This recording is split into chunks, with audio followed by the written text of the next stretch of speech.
Olá, sejam bem-vindos à nossa palestra em comemoração a esse dia, né, do Dia Mundial da Consciência sobre o Autismo, né. Queremos agradecer pelo convite da Sensupeg. Esse é um tema que a gente tem estudado bastante, que a gente tem discutido bastante, né, e que a gente gosta de estudar, né. Então, é sempre um prazer poder falar sobre um tema tão importante, tão relevante, né, e que tem tanta coisa sendo construída, né. Então, meu nome é Rafaela, eu sou psicóloga, tenho mestrado em Ciências do Comportamento pela Universidade de Brasília, e vou falar hoje um pouquinho sobre o diagnóstico do transtorno do espectro autista, nessa perspectiva de novas demandas sobre a diversidade e o respeito à identidade. E eu estou aqui com a professora Bianca, né, que vai se apresentar um pouquinho para a gente, antes da gente começar esse momento, né, de palestra mesmo, trazendo esses conteúdos para a gente conversar um pouquinho, né? Mais uma vez, muito obrigada, Sensupeg, pelo convite, né? Quero parabenizar por essa iniciativa de trazer uma palestra com um tema tão importante, nesse dia tão importante, para o autismo e para a diversidade como um todo, né? Sejam bem-vindos e eu espero que vocês gostem da palestra, tanto quanto a gente gosta de estar aqui falando para vocês. Professora Bianca. Exatamente, isso mesmo, Rafa. Olá, pessoal. Como a professora Rafa falou, né, meu nome é Bianca, também sou psicóloga e também tenho mestrado em Ciências do Comportamento, então a gente tem voltado muito os nossos estudos para essa questão da aprendizagem, das questões escolares, né, voltados para pessoas autistas. Tá? Então, também gostaria de agradecer aqui, né, aproveitar para agradecer aqui a Sensupeg e parabenizar também, né, por enfim, essa iniciativa, assim, né, de dar mais essa visibilidade, assim, a essa questão do autismo, né, com uma palestra nesse dia tão importante.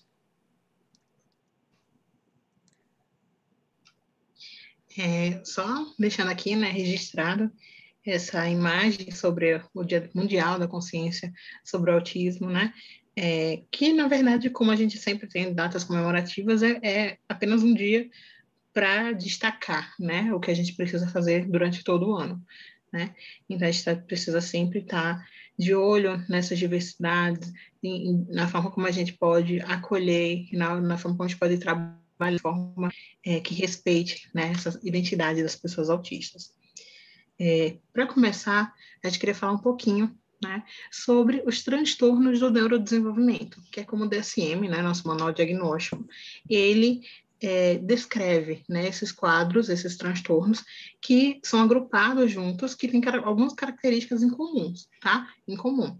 Por exemplo, aqui a gente tem as características em comum dos transtornos do neurodesenvolvimento, que inclui atraso global do desenvolvimento, deficiência intelectual, o próprio transtorno do espectro autista, né? E o que é que todos eles têm em comum? Por que eles são nessa categoria agrupados, né? A primeira coisa, porque eles têm início no desenvolvimento da criança, né? Desde pequenas, essas crianças já começam a apresentar alguns sintomas que fazem com que a gente comece a suspeitar que existe ali algum quadro clínico, algum diagnóstico que possa explicar essas diferenças, né? Então, a gente já tem aí um início bem precoce, tá? Essas dificuldades, elas já acontecem desde que a criança é pequenininha, mas principalmente se destaca quando a criança começa, né, na fase escolar, quando a criança entra na escola. Por quê, né? Porque é aquele momento que a gente começa a ser cobrado, né? Cobrado para aprender a ler, cobrado para aprender a escrever, para aprender a se manter sentado, se manter atento, né, durante as aulas. Então, é esse contexto de fase escolar que acaba dando maior enfoque a essas dificuldades, essas diferenças que vão aparecendo, né? Então, queria só destacar que isso já vem acontecendo mesmo de antes do início da fase escolar, mas ela se intensifica nesse momento da fase escolar, quando a criança está entrando ali na escola, tá? E esses transtornos, eles são caracterizados por vários déficits no desenvolvimento da criança, né? Principalmente com relação à sua relações sociais, né? Então, comunicação, interação social, desenvolvimento profissional, pessoal, acadêmico, à medida que a criança vai crescendo, né? Então, são características que transformam todos esses transtornos que eu falei, e outros mais, né, em um grupo de transtornos conhecidos como transtornos do neurodesenvolvimento. No transtorno do espectro autista em si, né, que é o que a gente está tentando focar aqui para vocês, a gente tem a gente também tem algumas características que são mais fortes, são mais, se destacam mais, né, no dia a dia das crianças, né? Primeiro, a gente tem o déficits persistentes na comunicação social e na interação social, né? Então, comumente, crianças autistas, elas têm essa dificuldade em se comunicar e interagir com outras pessoas, tá? A gente também tem padrões restritos e repetitivos de comportamentos, interesses ou atividades, que é o que a gente fala lá do hiperfoco, né? Que crianças autistas, elas costumam desenvolver interesses muito intensos por algumas coisas, né? Como, por exemplo, navios, ou foguetes, ou estrelas. Então, cada criança, ela vai desenvolvendo esses hiperfocos que podem começar do nada, né? E também acabar do nada e surgirem outros hiperfocos. A gente também tem os comportamentos, né? Por exemplo, de comer só uma determinada textura, uma determinada cor, né? A gente tem vários comportamentos que se enquadram aí nesse item aqui, nesse critério, né, diagnóstico. A gente também tem que prestar atenção, porque a gente não pode diagnosticar uma criança se ela, a vida toda, teve um padrão comportamental de uma criança neurotípica, né, de uma criança que não é autista, e, de repente, ela começa a prestar esses comportamentos, né? Porque para ser diagnosticado como uma criança autista, esse padrão, ele começa desde o início do desenvolvimento da criança. Então, ele precisa ter estado presente na vida da criança sempre, né? Então, se começou com a criança de 10, 11 anos, ou 15, 16, provavelmente não vai ser autismo, né? A não ser que realmente tenha alguma questão de, tipo, não foi diagnosticado. E aí, de repente, realmente só tem um diagnóstico bem tardio, né? Mas, geralmente, a gente já consegue identificar, porque a gente já tem alguns critérios bem definidos. Outra questão é que esses sintomas, eles não podem ser sintomas tão leves no sentido de serem apenas algumas características da pessoa. Por exemplo, quando a gente fala em TOC, né, o transtorno obsessivo compulsivo, as pessoas costumam se identificar, né? Então, por exemplo, eu falo assim, eu tenho TOC porque eu guardo minhas roupas no guarda-roupa, separando por cor, né? Isso não é TOC, tá, gente? Isso é mania. É uma mania não uma questão de patologia, né? Mas um costume que a gente tem, né? De agir dessa forma. Esses sintomas, essas características, elas, quando é uma pessoa autista, elas realmente causam prejuízo, né? Social, emocional, psicológico, de trabalho no trabalho, né? Então, não é simplesmente algo que você se identifica, mas é algo que realmente traz algum nível de prejuízo, assim, na sua vida, tá? Além disso, esses critérios, eles não podem ser melhor explicados por nenhum outro transtorno, tá? Porque aí, se ele é melhor explicado por outro transtorno, a gente tem que pensar em talvez fazer um diagnóstico diferencial, né? Ver quais são as possibilidades, analisar, investigar, para ver se de fato essa criança é uma criança autista ou se de fato ela tem outro transtorno, tá? E aí a gente queria, antes de continuar o nosso percurso aqui, nessa palestra, né, falar um pouquinho sobre os manuais diagnósticos que a gente tem. Atualmente a gente trabalha com dois principais manuais, né, que a gente tem a CID, que é a Classificação Internacional de Doenças e Problemas Relacionados à Saúde, e a gente também tem o DSM, que a gente vai falar já sobre eles, tá? Mas vamos falar primeiro aqui da CID. A CID, ela é o manual que a gente usa no SUS, né, no Brasil. Então, se você quer se aposentar por algum tipo de doença, patologia, ou se você quer ter um atestado para levar para o trabalho, ou se você se machucou, né, e precisa disso para o plano de saúde, para eles poderem arcar com os custos, você precisa do número da sua CID, né, da doença ali que está classificada na CID, tá? Então, o SUS, ele trabalha com a CID. O Brasil, em geral, hospitais, clínicas, trabalha com a CID, que é um manual que foi elaborado pela Organização Mundial de Saúde, né? E que traz tanto doenças físicas quanto transtornos mentais.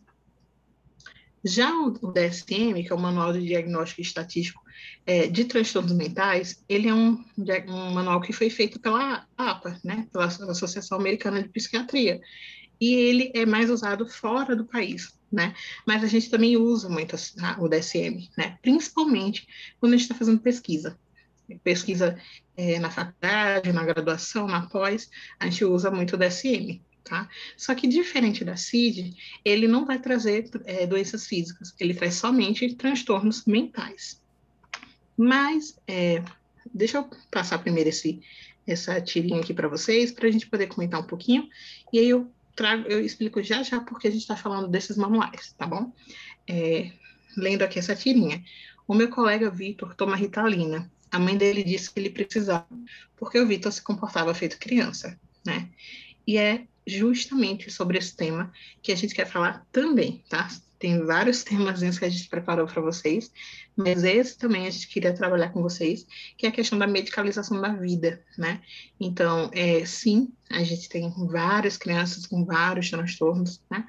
O que não falta são transtornos no nosso mundo atual, mas a gente precisa ter muito cuidado ao diagnosticar alguém, ao pensar sobre um diagnóstico, ao trabalhar com pessoas que têm um diagnóstico, porque é importante que a gente tenha cuidado para respeitar a forma da pessoa ser, a forma da pessoa existir no mundo, né? Para a gente acabar também não patologizando tudo, tá? Quando a gente fala especificamente no transtorno do espectro autista, a gente tem essa classificação aqui que é da empresa, não, do órgão que faz esse levantamento de doenças, né, dos Estados Unidos, que não vou lembrar o nome agora, eu posso mandar para vocês depois pelo bate-papo, mas eles trazem esses dados de 2020, né, que é sobre a prevalência de crianças com TEA, né, com diagnóstico do TEA, na população, né, americana, aqui é mais voltado para americanos. Então, a prevalência é uma em 54 crianças, né? Então, é muita gente. Ainda mais quando a gente pensa que muitas meninas não são diagnosticadas, né? Porque meninas costumam ser ensinadas de uma forma mais a se comportar como mocinhas, a sentar direito, a sentar como menina, a ser mais quietinha, né? A gente a criança já nasce, a gente já fala que menina é mais comportada, né? Então, muitas meninas, isso não sou eu, Rafaela, que está falando, tem pesquisa sobre isso, né? Que fala que muitas meninas com diagnóstico de TEA, né? Na verdade, muitas meninas autistas, elas não são diagnosticadas com TEA, né? Justamente porque muitas vezes os comportamentos, eles são muito confundidos, eles se confundem, né? Com o comportamento que uma menina cresce sendo educada a ter, né? Então, a gente queria trazer hoje a gente está trazendo aqui meio que duas versões aqui para vocês, né? Que é um pouco sobre essa questão de como a gente tem trabalhado na ciência, como o DCM tem falado, como a CID tem falado, né? E trazendo aqui também para vocês como as coisas estão começando a se organizar, né? Essa movimentação para mudar algumas nomenclaturas, para mudar algumas formas como as coisas estão sendo vistas, né? Então, atualmente já existe um movimento, né? Que quer mudar, que já está mudando, né? A forma como a gente fala sobre pessoas diagnosticadas com transtorno do espectro autista, né? Esse movimento, ele pede que a gente fale dessas pessoas como pessoas autistas, né? Em vez de usar pessoas com TEA.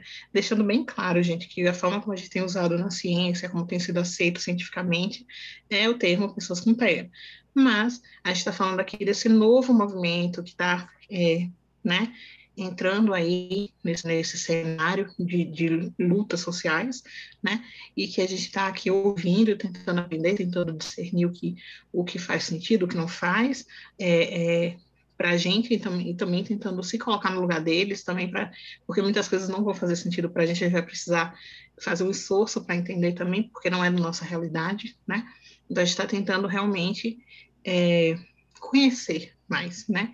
Então, a gente está nesse movimento de ouvir as questões que estão sendo levantadas. Então, a gente tem essa movimentação de trocar essa nomenclatura, né? Está tendo essa movimentação por parte de pessoas autistas para trocar essa nomenclatura de pessoas com TEA para pessoas autistas, né? Como uma forma de respeito à identidade, tá? E aí, nessa questão de respeito à identidade, a gente volta para essa questão sobre como os manuais têm tratado pessoas com transtornos, né? Por exemplo, quando a gente trabalha com pessoas autistas, tem uma questão, um comportamento, uma classe de comportamentos que são chamados de atenção conjunta, tá? Então, por exemplo, a atenção conjunta são comportamentos de compartilhar a atenção entre duas ou mais pessoas sobre um objeto ou sobre comportamentos, animais, né? Qualquer coisa nesse sentido. Tá?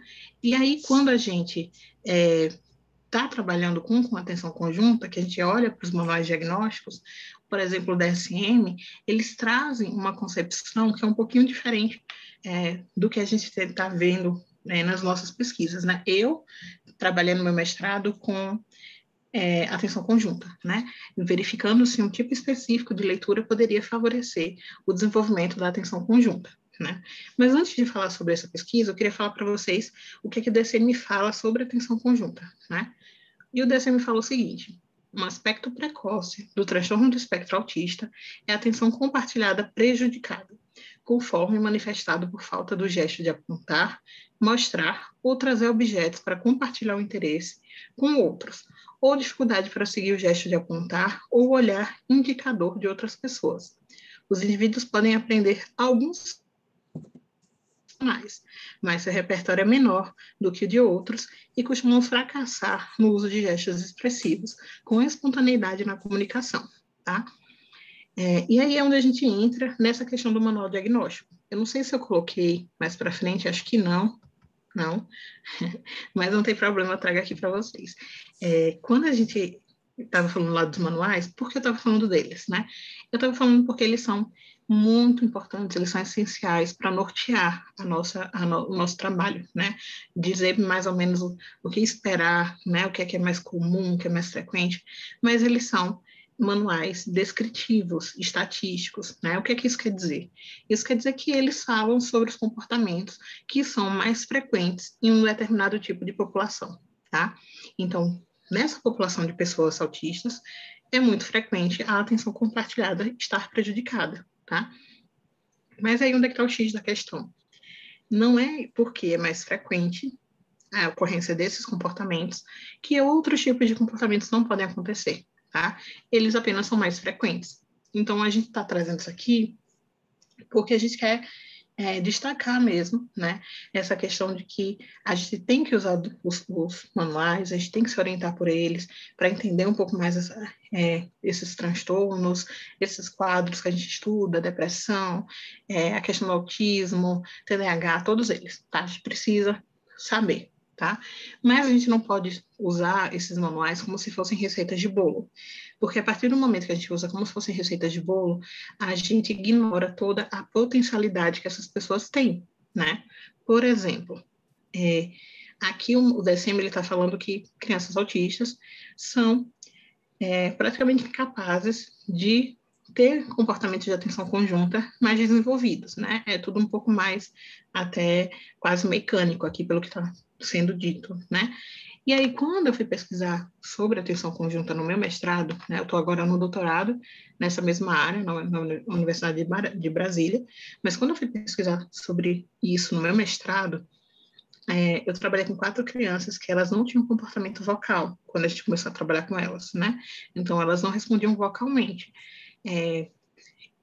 E isso a gente começou a trabalhar com elas, fez a nossa pesquisa, e à medida que a pesquisa foi acontecendo, a gente foi trabalhando, né, essa questão da atenção conjunta de uma forma naturalística. E um comportamento que a gente começou a ver, né, como está aqui nos gráficos, é que o comportamento de resposta vocal começou a acontecer, né?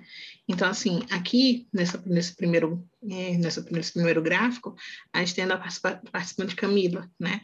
Que ela até teve, né, alguns comportamentos vocais no começo essa participante tinha alguns comportamentos vocais no começo, né, na fase na linha de base, né, na primeira sessão, de sim ou não, coisa bem simples, né, e aí, à medida que a gente entrou na intervenção e na generalização, né, que era a leitura, uma leitura específica, que era a leitura dialógica, né, esses comportamentos locais, eles começaram a aumentar a frequência de ocorrência, né, a frequência em que eles ocorriam.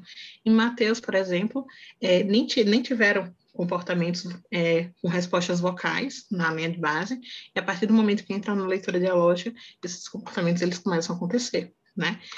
Eu não quero muito focar nesses gráficos, porque realmente eles não são o foco da nossa palestra aqui. O que eu queria dizer é só que comportamentos de atenção conjunta, eles podem sim acontecer em crianças autistas. A gente viu isso acontecendo de uma forma muito bonita na minha pesquisa do mestrado, mas o que a gente quer realmente destacar é para a gente ter esse cuidado de não achar que o manual ele representa 100% da população, que é população autista mesmo, né?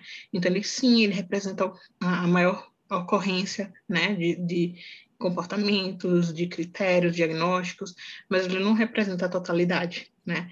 Então, a gente precisa, se a gente parte da premissa que ele representa todo mundo, a gente deixa de tentar, porque está dizendo já que eles não vão conseguir, né?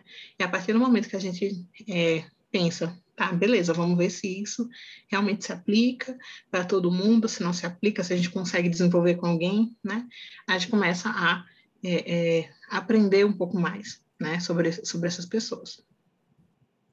Então, eu queria trazer aqui essa questão das pesquisas com pessoas autistas, né, tanto nessa questão de pesquisas tradicionais, né, em salas experimentais, com total controle, né, experimental, sem outros estímulos que possam estar ali interferindo, né, ou ser variáveis estranhas ali no nosso ambiente, né, de pesquisa. Nessas pesquisas são comuns, por exemplo, que a gente, nas pesquisas tradicionais, com atenção conjunta, tá? Especificamente sobre atenção conjunta.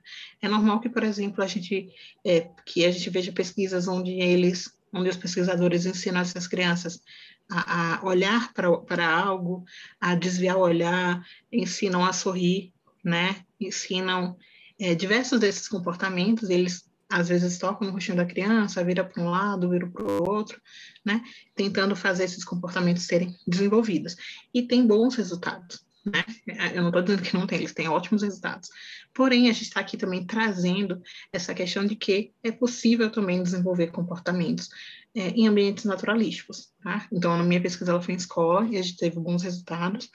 Então, eu não estou falando, não faz com pesquisa tradicional, né? Estou falando, olha, tem essa, mas também tem essa aqui outra, tá?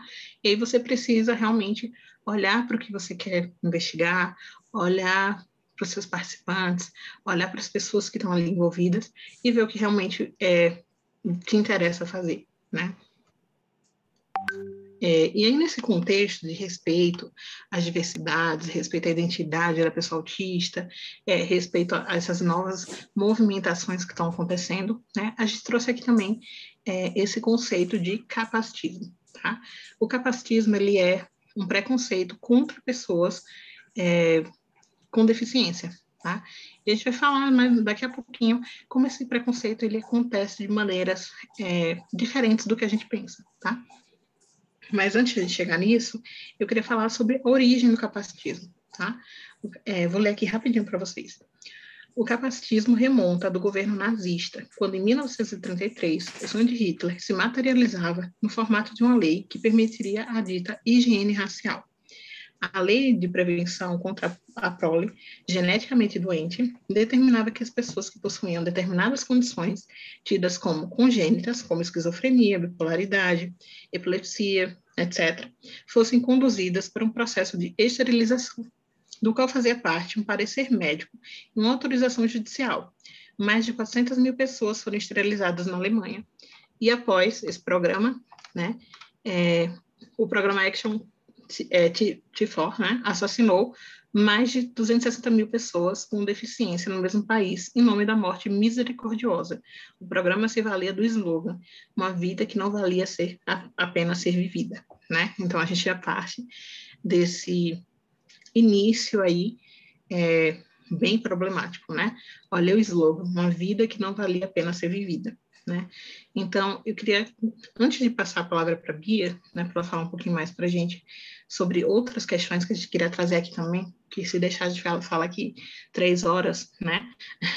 Então, antes de passar para a Bia, eu queria mostrar para vocês como o preconceito, ele está tão enraizado na gente que a gente tem comportamentos preconceituosos sem perceber, né? E eu estou falando de todos nós, mesmo quem conhece essa questão do capacitismo, quem tenta se desconstruir, vira e mexe, a gente cai lá em um comportamento capacitista, a gente tem que voltar e pensar, caramba, não posso mais fazer isso, né? Por exemplo, a gente acha que preconceito contra pessoas com deficiência é sempre na forma de agressividade, né? Mas não. Às vezes um elogio, ou um dito elogio, pode ser capacitista, né? Por exemplo, nesse caso aqui, que tem uma menina, né, escrevendo, digitando ali com lápis, porque ela não tem braços nem pernas, e aí as pessoas, incrível, parece um milagre, é inacreditável o que eu estou vendo. Pensei que ela não seria capaz para tal tarefa, né? E aí ela fala, ela pensa, um dia eles vão se acostumar, que não somos ETs, né? Então, quando a gente espera menos de uma pessoa porque ela tem uma deficiência, isso é capacitista, né? Então, quando saem aquelas matérias de jornal, né? Exemplo de superação, menina que não anda, conseguiu passar no vestibular, né? Isso é capacitismo porque já parte do pressuposto que por ela ser deficiente ela não conseguiria. Então é quase um milagre ela ter conseguido, tá? Só um minutinho, gente. Tratar como criança uma pessoa com deficiência, né? A gente vê muito isso acontecendo. Tem um TikTok, né, aquelas que vai falar sobre as redes sociais mais moderninhas, tem um TikTok que fala justamente sobre essas questões. É de uma menina com Down, e o nome dela é Kakai, né, com C, Kakai. E ela fala justamente sobre isso, sobre como infantilizam ela por ela ser uma pessoa, né, com Down. E aí, no caso, ela sai com o namorado dela e age como se o namorado dela fosse o cuidador dela, né? Falam com ela com aquela vozinha bem infantilizada. Isso também são comportamentos capacitistas. Quando a gente super elogia pessoas que se relacionam com pessoas com deficiência, né? Nossa, como elas são santas, você merece ir para o céu, porque você está se relacionando com ele é cadeirante, né? Isso também é capacitista, tá? Ou como no caso desse filme aqui, Como Eu Era Antes de Você, a pessoa demonstrar que a vida, como lá em Hitler, né? Que a vida com deficiência é uma vida que não vale a pena ser vivida, né? Já que nesse filme aqui, apesar do cara estar feliz, dele estar num relacionamento que ele gosta, ele prefere a morte, né? Do que estar deficiente, do que ser deficiente. Quando a gente não ouve o que as pessoas com deficiência têm a dizer, né? Elas estão lá falando coisas para a gente e a gente não ouve o que elas querem falar. Isso também é capacitista, né?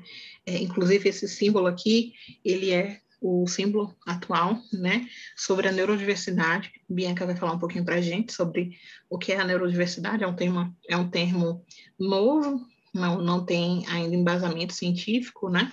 Mas é um termo que tem sido trazido pelo movimento ativista. Bianca vai falar um pouquinho mais sobre isso para a gente, mas a gente queria também trazer nessa questão de a gente não precisa dar voz para ninguém, tá? Eles têm vozes, eles sabem se comunicar. Talvez as crianças pequenas ainda estejam aprendendo, mas eles vão conseguir se comunicar, talvez não de forma vocal, né? Talvez com formas alternativas de comunicação, mas eles têm vozes, e a gente precisa ouvir essas vozes, né?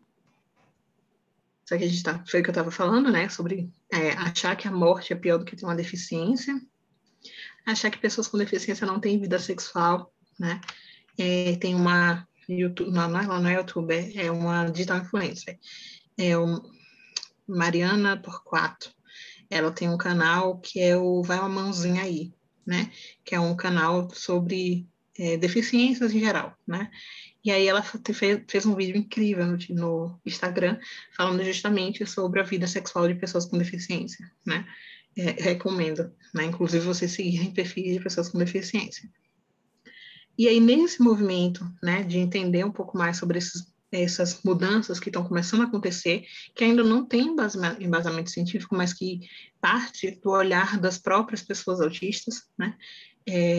A gente começa aqui a falar um pouquinho sobre esse movimento, tá? E aí eu passo a palavra para a Bianca, que ela tem coisas muito legais para falar para a gente, coisas muito diferentes também do que a gente está acostumado a ouvir dentro da academia, dentro do nosso contexto científico. Oi, gente, pois é, exatamente isso que a professora Rafa estava falando, né? Então a gente tem um movimento que ele é oficial, né? Digamos assim, científico, né? Não que o movimento que é chamado pela neurodiversidade não seja oficial, né? Mas ele vem justamente desse outro lugar, né? Que atualmente é justamente essas vozes das pessoas com autismo, né? Ou com TDAH, mas a gente aqui está focando na questão do autismo, né? Então, vou falar um pouquinho para vocês desse movimento, desse histórico, né?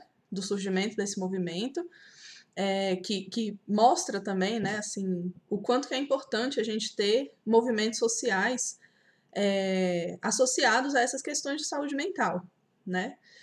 Então, o movimento pela neurodiversidade, ele, na verdade, ele nasceu com o movimento de pais de crianças autistas, né? Nesse momento ainda não era chamado movimento pela neurodiversidade, mas era um movimento ali já de pessoas que estão mais diretamente envolvidas com essa questão do autismo, né, no caso.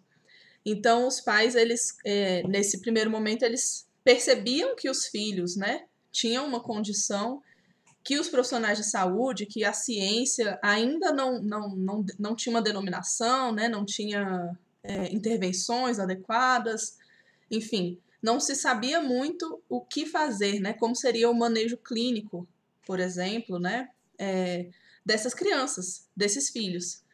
E a partir desse movimento dos pais, foi surgindo esse olhar mais cuidadoso para essas pessoas que tinham essa condição de desenvolvimento diferente. Então, a gente vê a grande importância, né? A partir desse movimento dos pais falando, né? Indo nas mídias, naquele momento a mídia não era mídia social, né? De internet, assim, mas era indo aos jornais, né? Televisão e tal. E falando ali, né? Olha, tá acontecendo isso, tem vários pais que estão nessa mesma situação, a gente precisa de ajuda, né? A gente não tá sabendo muito o que fazer e tal. E a partir desse movimento inicial é que foi esse olhar cuidadoso, ele foi acontecendo, né? Então, para mostrar aqui a importância, né, dos movimentos das pessoas que estão vivendo, né, na pele, assim, as situações.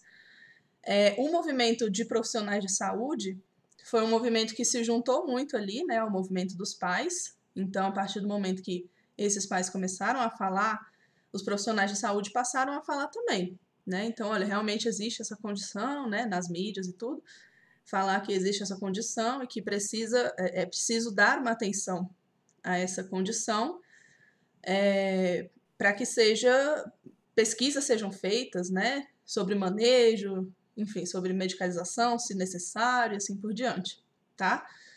E um terceiro momento, que é um momento super atual, é um momento dos próprios autistas. Muitos deles, inclusive filhos desses pais que eram os ativistas anteriores, né?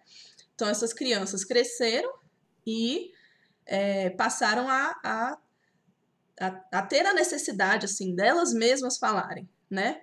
Então, ainda existe o movimento dos pais e dos profissionais de saúde, e agora a gente tem uma terceira onda, digamos assim, né? Que é o movimento que a gente diz autoadvogado, né? Ou seja, as pessoas autistas advogando ali por elas mesmas, né? Enfim, tentando dar um olhar delas mesmas para aquilo que elas necessitam, né? As próprias demandas e tudo. E a gente tem atualmente, né, inclusive pesquisas históricas mostrando isso, né? Que existem divergências, algumas divergências entre o que os pais estão demandando atualmente, os profissionais de saúde, e esse movimento da autoadvocacia, né? E por outro lado, assim, né, a gente vê que os dois são importantes, como eu falei, e que esse movimento da autoadvocacia precisa também ser dado atenção, né? Porque são pessoas que estão ali vivenciando na pele, né? É o local de fala delas, vivenciando na pele essa questão de qual é a terapia que está sendo feita, qual é, enfim, o tipo de medicação que está sendo dada e assim por diante. Então, a gente precisa ter esse olhar também cuidadoso para essas demandas que essas pessoas estão trazendo, certo? Pode passar, Rafa. Rafa está compartilhando.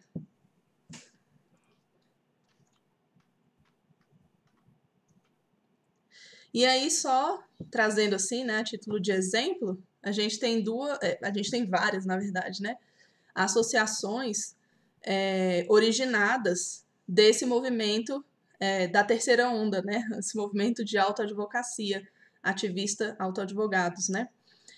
A gente tem também associações de pais, né, de profissionais de saúde, mas agora a gente está dando enfoque aqui a essas associações que nasceram desse terceiro momento histórico, né? Então, as próprias pessoas autistas se organizando ali para formar essas associações. A gente tem a nível nacional e internacional, eu trouxe aqui só 2 exemplos, né?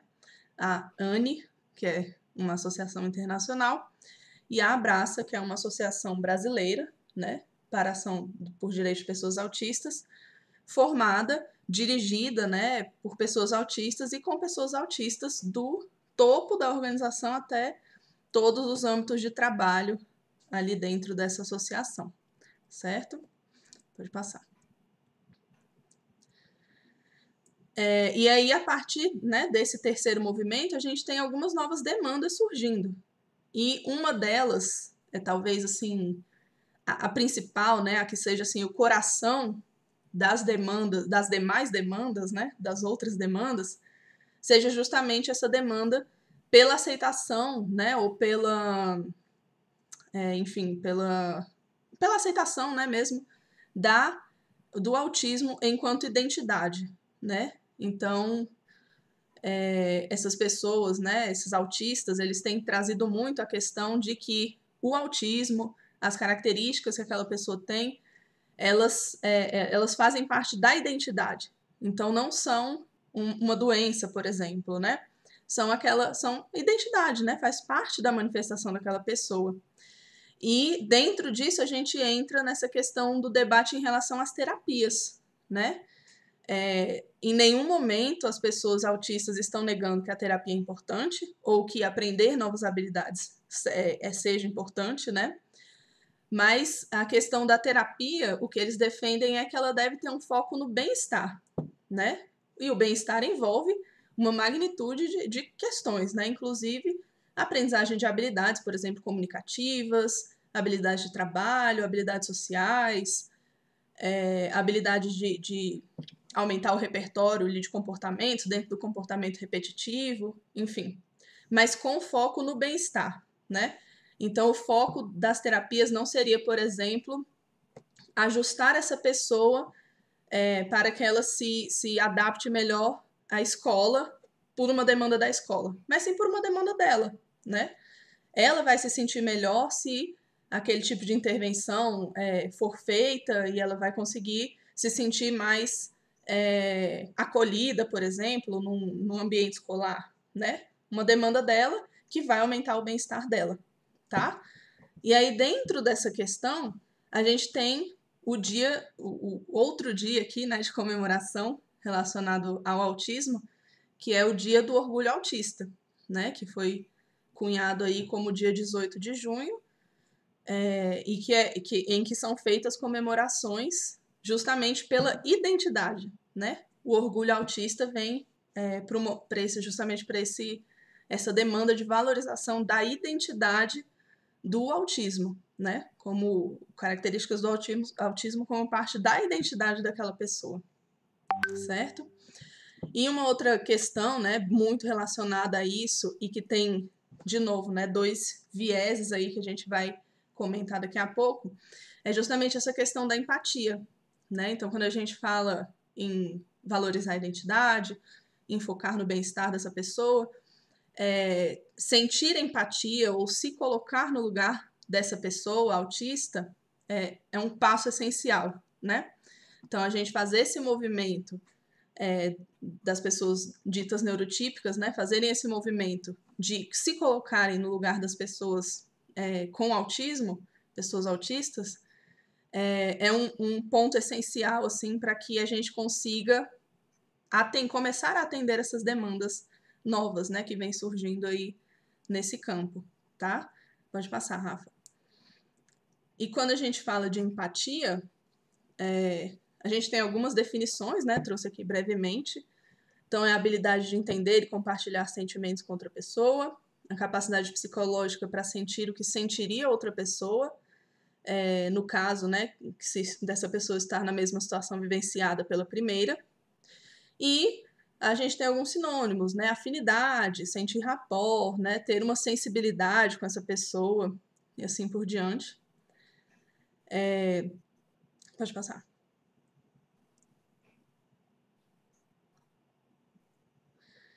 E vou trazer também para vocês um olhar um pouco analítico-comportamental, né? Já que a gente está aqui num curso com foco em análise do comportamento, principalmente, né? E depois trazer para a gente depois retomar esse olhar inicial dessas definições e dessa necessidade de pessoas neurotípicas terem esse movimento de empatia com pessoas neurodiversas, tá?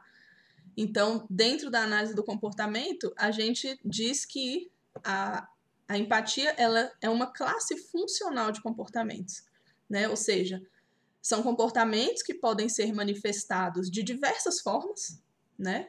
Não existe uma forma específica de manifestação da empatia, pode ser manifestada de diversas formas, mas que tem função semelhante, né? E eu vou falar daqui a pouco duas funções centrais, né, que são ditas aí nas pesquisas sobre empatia.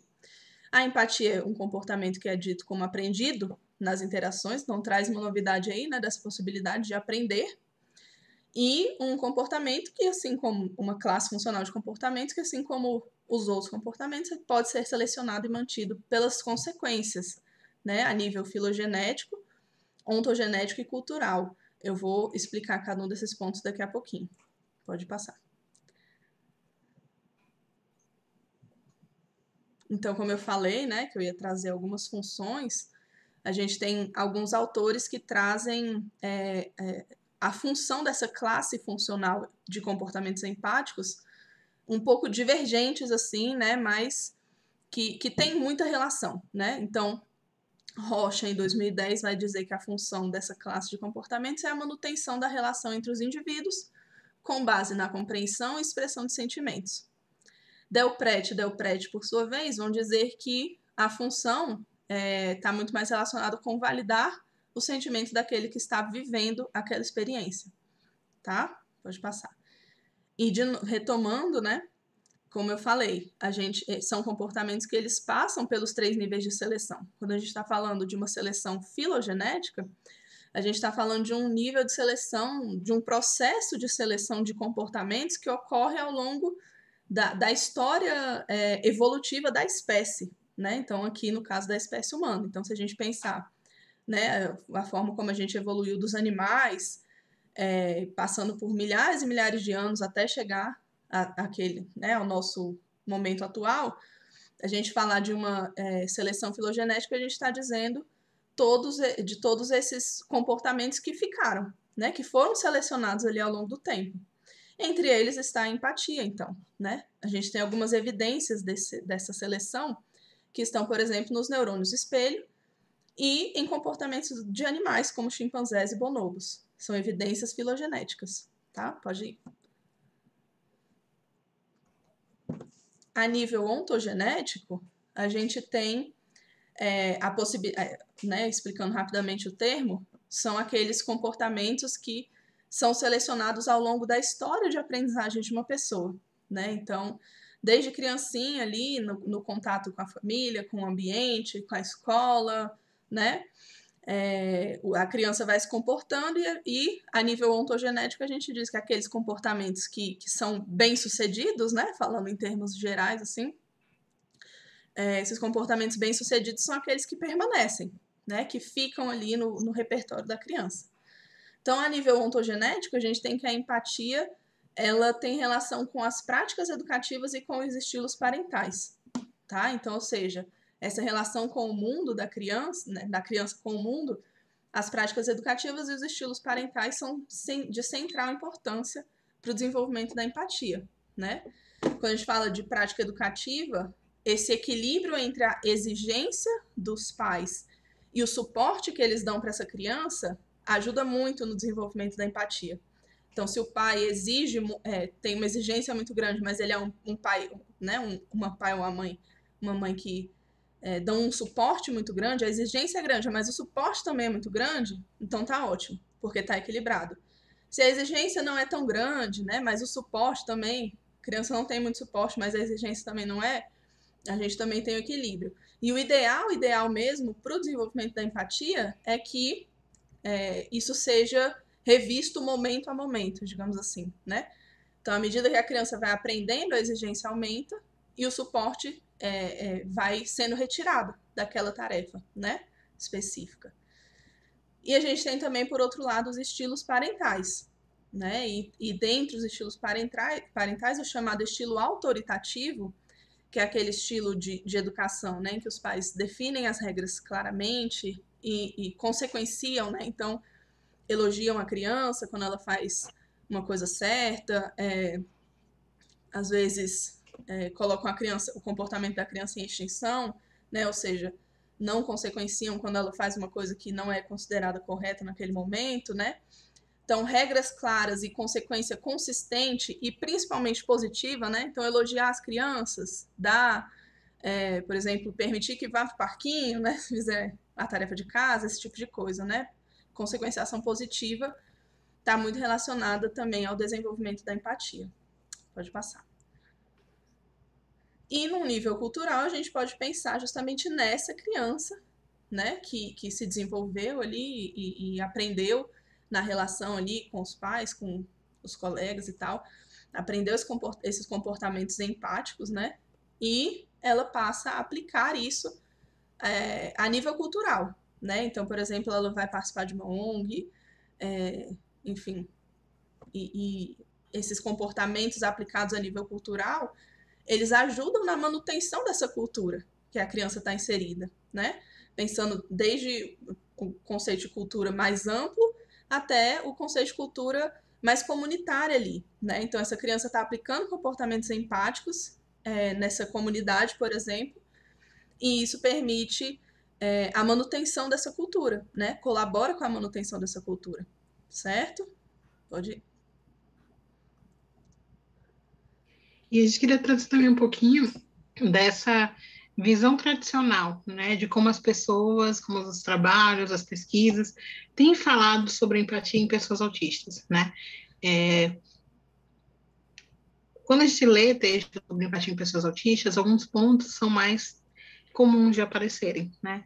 E um dos primeiros pontos é essa menor probabilidade que eles associam, né, pessoas autistas, a menor probabilidade de detectar sinais emocionais em outras pessoas, né? E isso eles também eles fazem relação com o monotropismo, né, que seria essa falta de habilidade que pessoas autistas teriam de conseguir focar em várias coisas ao mesmo tempo, né? Como a gente está aqui, mexe aqui no Twitter, mexe aqui no Instagram, mexe aqui no Facebook, em várias coisas, eles falam que, né, os textos eles trazem que a pessoa autista ela não conseguiria ter vários focos, né? Teria um ou outro no máximo, tá? E eles falam também sobre essa impossibilidade, né? Essa incapacidade que eles também teriam de interpretar o comportamento emocional de outras pessoas, né? Então, olhar para a Bianca, por exemplo, e dizer se ela está feliz, se ela está triste, se ela está com raiva, né? São visões que tradicionalmente as pessoas estão trazendo como sendo associadas à falta de empatia em pessoas autistas. Uhum. Só que aí a gente entra em várias questões que estão sendo trazidas também pelo movimento, e aí já questões que estão iniciando assim o estudo científico, né? Então, as definições de empatia, elas envolvem características muito definidoras do que as pessoas chamam de ser humano, né? Nossa, essa pessoa é uma pessoa muito humana, né? Ou seja, de um bom ser humano, digamos assim, né? E quando a gente diz que uma pessoa autista ela é incapaz de sentir empatia, na verdade, o que está nas entrelinhas, né, disso aí? Pode passar, Rafa. A ideia, então, é que as pessoas autistas e o movimento ativista têm trazido é que quando você diz que uma pessoa autista ela é incapaz de sentir empatia, isso está muito associado à visão do autismo com periculosidade, né? Se a empatia ela diz respeito a características de um bom ser humano, uma pessoa que não tem empatia é uma pessoa perigosa, né? Uma pessoa que não liga para os outros, que não está nem aí, assim por diante. E num outro nível, a gente tem inclusive relatos de violação de direitos humanos dessas pessoas autistas, por exemplo, internações clínicas e tal, baseado nesse pressuposto de que essa pessoa ela não é um bom ser humano, já que ela não sente empatia, né? Então a gente tem que tomar muito cuidado com esse tipo de afirmação, né? E uma outra coisa, né, que é muito mostrada atualmente, e aqui a gente já inicia, né, um pouco mais na questão científica mesmo, é que toda a teoria sobre empatia relacionada ao autismo, ela foi, né, toda a teoria que a gente tem principal até agora, ela foi formulada por pessoas não autistas, né? Então, o que tem sido muito levantado é qual que é a adequação, né, desses instrumentos de avaliação, né, dessa visão dessas pessoas não autistas para a avaliação dessas pessoas autistas, né? Pode passar. Quando a gente fala de empatia, a gente está falando de interação, né? É difícil a gente falar de empatia, difícil não impossível, né? Falar de empatia focando em uma pessoa só. A gente está falando da interação, né? Então a gente está falando ali do engajamento no contexto social. E quando a gente está falando de interação e desse engajamento no contexto social, necessariamente a gente tem que falar de normas sociais. E aí, né, um segundo salto aqui, quando a gente fala de normas sociais, a gente está falando de normas que foram socialmente cunhadas, né, por pessoas neurotípicas, né, e que vão ditar ali a forma adequada de se expressar. Então, esses instrumentos de avaliação, por exemplo, da empatia, eles estão baseados nessa norma social que está dizendo ali que a forma adequada de expressar a empatia é a forma X, por exemplo. Se a pessoa sente a empatia ou expressa a empatia da forma Y, que foge, por exemplo, dessas normas sociais, aquele instrumento de avaliação não está captando essa forma Y de se expressar e, por consequência, essa pessoa ela é dita como não empática, certo? Pode ir. Ou seja, né, o que as pesquisas estão utilizando assim, né, de nomenclatura? A chamada dupla empatia. A questão, né, ou o problema da dupla empatia. Porque quando a gente coloca o foco na interação, a gente vê justamente que essa questão de dizer que as pessoas autistas não têm empatia, ela na verdade é uma via de mão dupla. Porque o que acontece? Quando eu faço uma avaliação da minha empatia enquanto pessoa neurotípica, da minha empatia relacionada a uma pessoa autista, eu vou ter a mesma dificuldade que a pessoa autista tem de entender as minhas expressões faciais e as minhas emoções, por exemplo. Porque as normas sociais são diferentes, né? A gente pode até dizer que são comunidades diferentes, né? Então, a questão da dupla empatia, ela vai dizer justamente isso. Não é que os autistas não têm empatia, é que a forma, né, de demonstrar é muitas vezes diferente. E essa via, ela não é de mão única, ela é de mão dupla, Então, se eu for falar da empatia que os não autistas sentem pelos autistas, eu também vou ter dificuldade de identificar como é que é, né? Os não autistas, eles também têm dificuldade para identificar, entender as expressões faciais e as emoções das pessoas autistas, tá? Isso é a questão da dupla empatia. E aí, quando a gente dá, né, quando a gente abre esse espaço de fala, quando a gente escuta essas falas dessas pessoas autistas, a gente vê, principalmente relacionado ao ativismo aqui de novo, né? A gente vê justamente que existem vários relatos de hipersensibilidade empática, né? Ou seja, descrito assim como uma sensação muito intensa, uma sensação incontrolável ao sentir o sentimento do outro, certo? Então, na verdade, é o contrário, né, que a gente tem aqui. Não é que essas pessoas não sentem empatia, que os autistas não sentem empatia. É muito essa hipersensibilidade se mostrando ali, e muitas vezes a pessoa acaba se expressando de uma forma diferente do que a norma social diz, a norma social vigente diz que é o correto de como expressar empatia, por conta dessa hipersensibilidade, certo? Pode passar. E para a gente fechar, eu trouxe aqui só um relato, né, de um autista que fala ativista, né, que fala justamente dessa questão da hipersensibilidade e da empatia, né, que ele sente, né?